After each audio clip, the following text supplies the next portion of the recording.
We're here today from Morrie's Minnetonka Ford with the 2014 Ford Escape.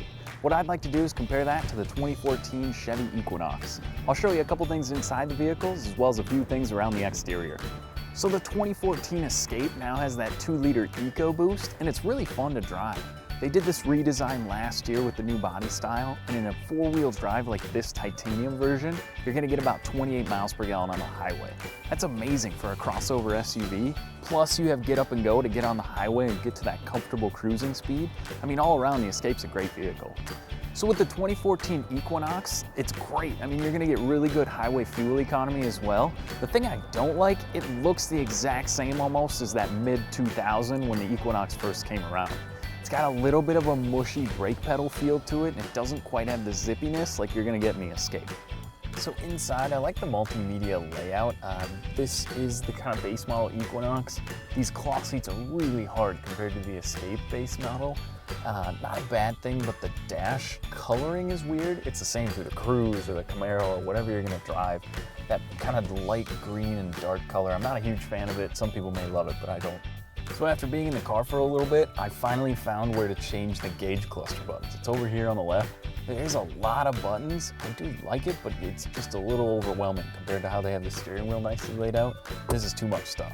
I like the steering wheel layout though. The cruise control you have on the left, and then on the right, it's just volume, your controls for changing the radio stations, and the phone. They don't make it more confusing than it needs to be. Nice little heads-up display. Again, I don't care for the colors as much, but the way to control it's pretty basic, pretty easy.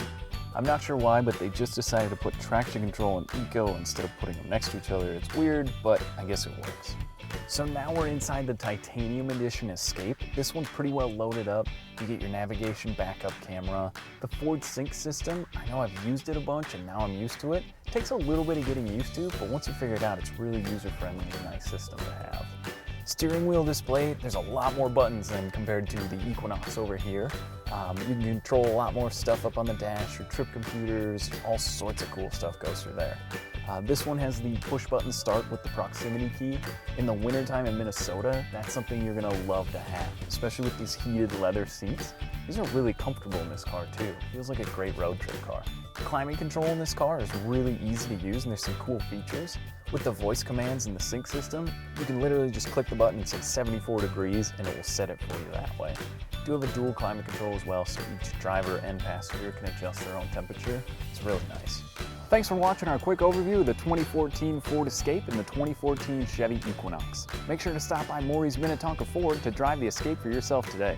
Thanks again for watching, and make sure you buy happy.